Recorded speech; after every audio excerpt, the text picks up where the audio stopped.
Good afternoon. I was doing a little bit of introspection and recovery time from a day of readings and so forth yesterday, and it dawned on me. I don't think I've ever done a video introducing and explaining my Stone Medicine Life Journey reading and how it came to be. So this is the current system of stones, and this particular system has been with me for, I'm going to say it's about 7 years now, 8 years now. Although the concept and the original set of stones I developed well over 20 years. And it's based on the Native American medicine wheel, mostly and more inclined towards the Ojibwa medicine wheel and teachings. So I started out, like I said, with, I think it was 11 stones, and it was very basic, but it did cover the directions and the above and the below and the center. And I personally worked with that for a number of years, and I would tuck it away and I would bring it back out. I think that's how, or at least it's how I perceive that a lot of readers get to know their tools, whether it's cards or stones or whatever it may be. So this particular set came to be because I was guided into understanding that there needed to be an expansion, and it needed to be more authentic to actually what the Ojibwa medicine wheel is and holds and represents. And then I took it even a step further, I think, because there's well over 36 stones now that are a part of it. So there's directions, there's elements, there's seasons, and it's a journey. There is a stepping onto the wheel, and there is a work time, and there is a time of introspection and releasing and letting go. And then there is a time to connect with the higher elements, our ancestors, the winged ones, and also Creator and the universe, the divine universe. And then, of course, there is an above, and there is a below, and there is a center. And then I went a step further, and on the 4 directions, I would also pull out what I was referring to as an aspect stone. And so a good example of an aspect stone would be this, or this, strength and Big Brother guide, or Seiha. So they're not animals, but they're aspects of support. Here's another one, growth. Here's another one, goddess. And I went from there, and it was very, aspect stones were just that. They were aspect stones. And animal totems and their medicines were just that. And I didn't really, mix it up.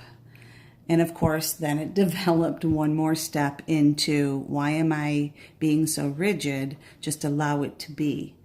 So when a person draws their stones out of the sack, a blind draw out of the sack, they don't know what they're pulling, whether it's an aspect stone or a animal medicine stone. So the system itself is incredibly limitless. I could even change the pattern of it if I desired, but I'm sticking true, and it seems to still resonate to be so, that I maintain the medicine wheel philosophy and aspect. This year, this is where this comes in. This is the deck of cards that I've been using for the Hump Day reading. I'm getting to know this deck, and so Hump Day readings are a way for me to do that, and it's lots of fun. Back in January, during a still moment of meditation, it was brought to my attention that I needed to then again expand.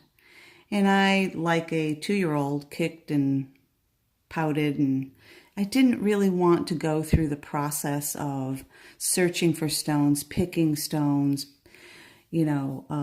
meditating with each individual stone, discovering what animal medicine wanted to come forward and be represented on the stone, and then go through the process of, applying the representation on the stone. I used to, in the original set, I hand painted all of them, and I have a larger medicine wheel that I created from my hot stones when I was a massage therapist.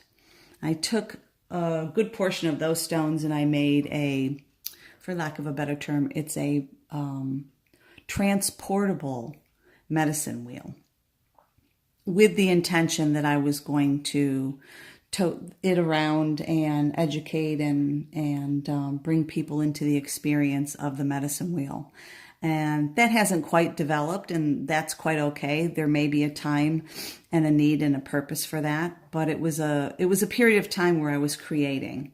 So those are all hand painted, and some of these I've either hand painted, the snake is hand painted, or I kind of embellished. The manatee is one that I embellished. You can see the white dot on it.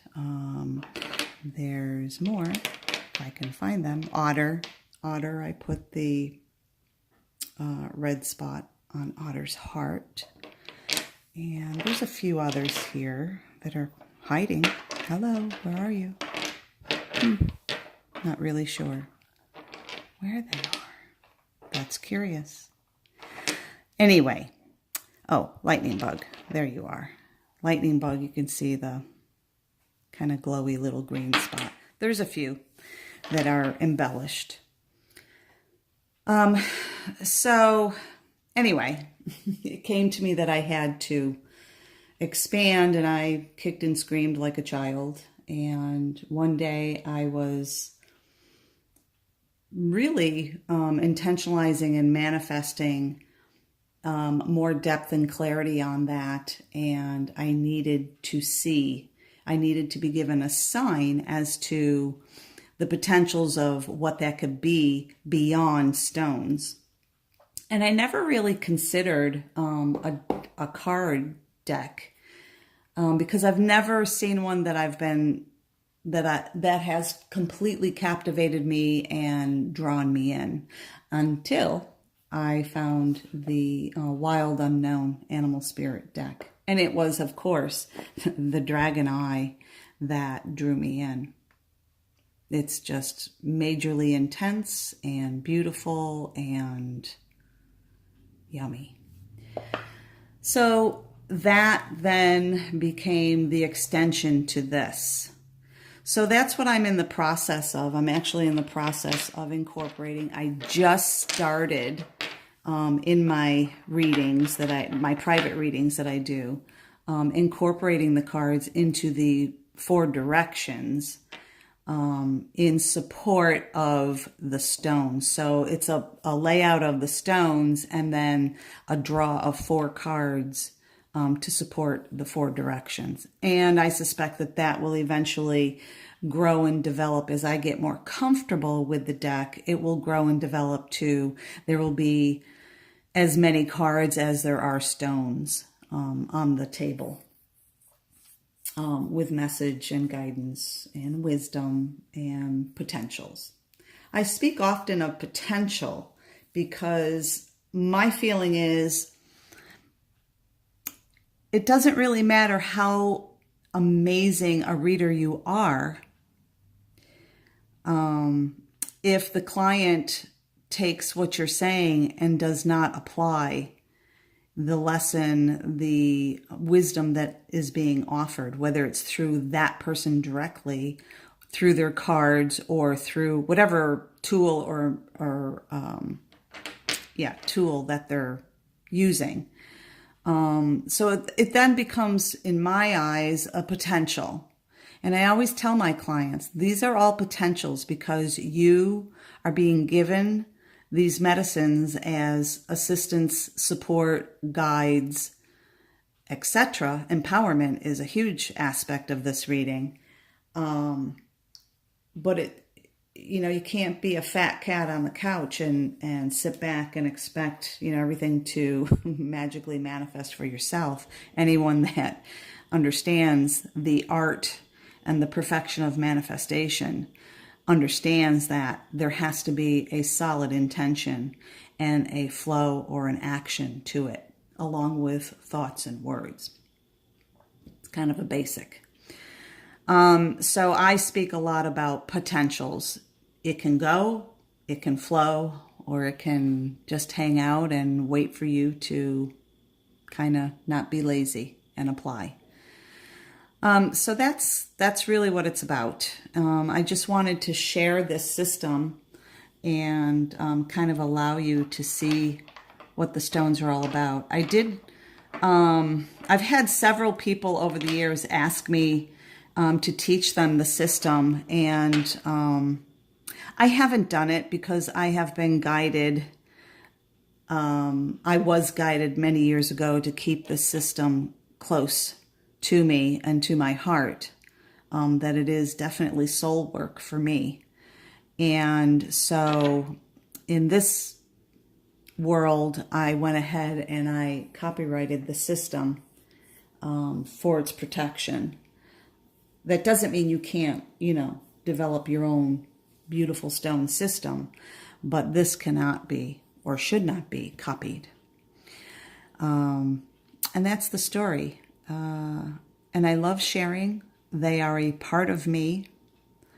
I love the accuracy of what they speak. They never lie. And it's a very empowering experience. And I love watching people leave feeling more in tuned, more insightful, and just really good and empowered about the journey that they've either stepped onto or they're about to step into. So that's it. That's what I wanted to offer to you today. I hope you have a great remainder of this Monday, and peace in, peace out.